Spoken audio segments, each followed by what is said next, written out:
Assalamualaikum warahmatullahi wabarakatuh. Halo anak-anak, kita berjumpa dalam pembelajaran bahasa Indonesia. Kali ini kita akan belajar bersama tentang materi peta konsep. Apa itu peta konsep dan bagaimana cara kita membuat peta konsep? Nah, mari kita belajar bersama-sama. Nah, apakah yang dimaksud peta konsep? Peta konsep adalah suatu gambaran yang memaparkan struktur konsep, yaitu keterkaitan antara konsep dari suatu gambaran yang menyatakan hubungan yang bermakna antar konsep-konsep dari suatu materi pelajaran yang dihubungkan dengan suatu kata penghubung, sehingga membentuk suatu proposisi.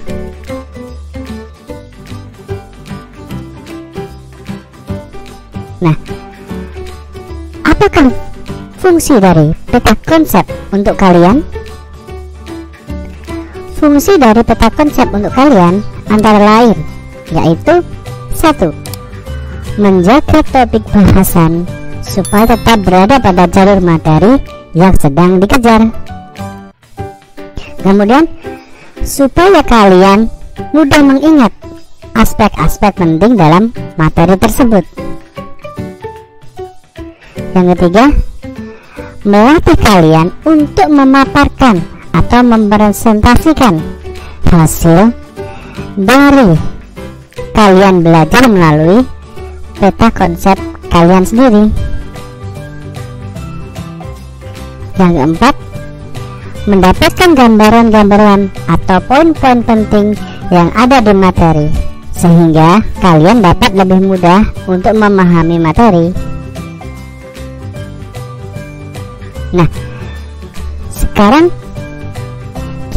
bagaimana kita membuat sebuah peta konsep dengan fungsi kata tanya, yaitu adik Simba. Apakah kalian ingat apa itu adik Simba? Ya, adik Simba ada sebuah singkatan, yaitu A untuk apa, D untuk di mana, K untuk kapan, C siapa, M mengapa, dan B adalah bagaimana. Fungsi-fungsi kata tanya tersebut adalah sebagai berikut. Kata tanya apa? Yaitu untuk menanyakan suatu peristiwa yang terjadi. Kemudian di mana? Yaitu menanyakan tempat peristiwa tersebut terjadi. Kapan? Menanyakan waktu tentang peristiwa tersebut. Siapa? Menanyakan orang yang terlibat dalam peristiwa tersebut. Mengapa? Yaitu untuk menanyakan alasan peristiwa itu terjadi. Misalnya untuk kata tanya mengapa, ini jawabannya biasanya diberi jawaban awalan karena. Kemudian bagaimana? Yaitu untuk menanyakan proses terjadinya peristiwa tersebut. Nah, daripada kalian bingung, mari kita coba membuat sebuah peta konsep. Ini adalah sebuah contoh dari peta konsep, yaitu mengenai Proklamasi Kemerdekaan Indonesia. Seperti tadi, kita membuat peta konsep ini menggunakan adik Simba, yaitu apa, kemudian mengapa, siapa, di mana, kapan, bagaimana.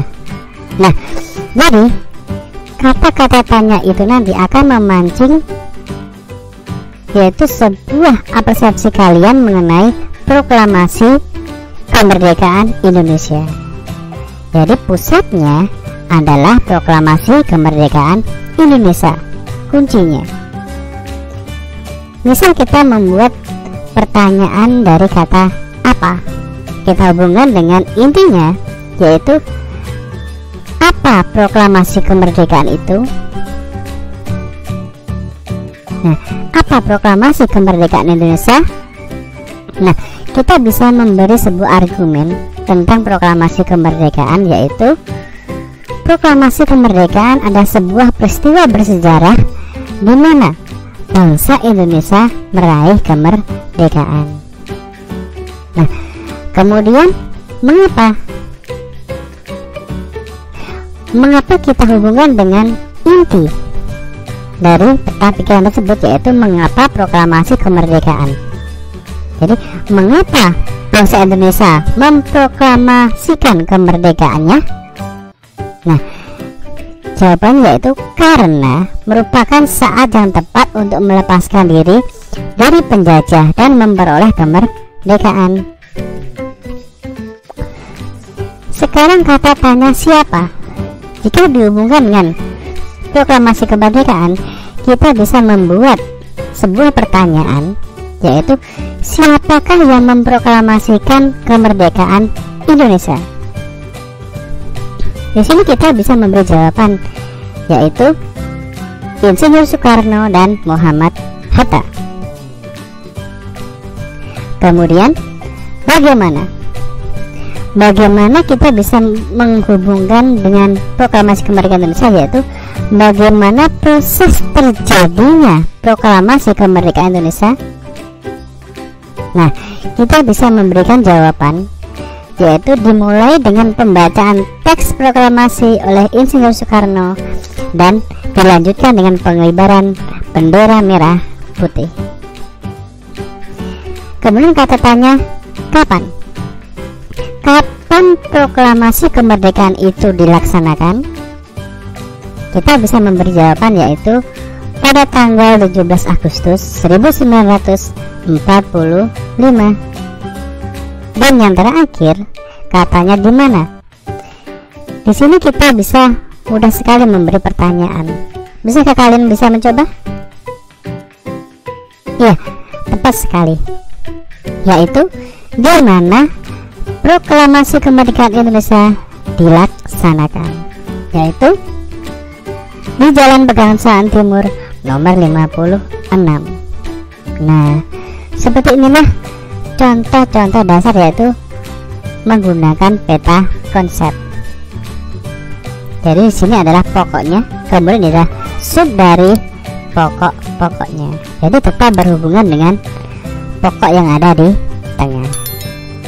Nah, demikian setitik pembahasan mengenai peta konsep dasar untuk sekolah dasar.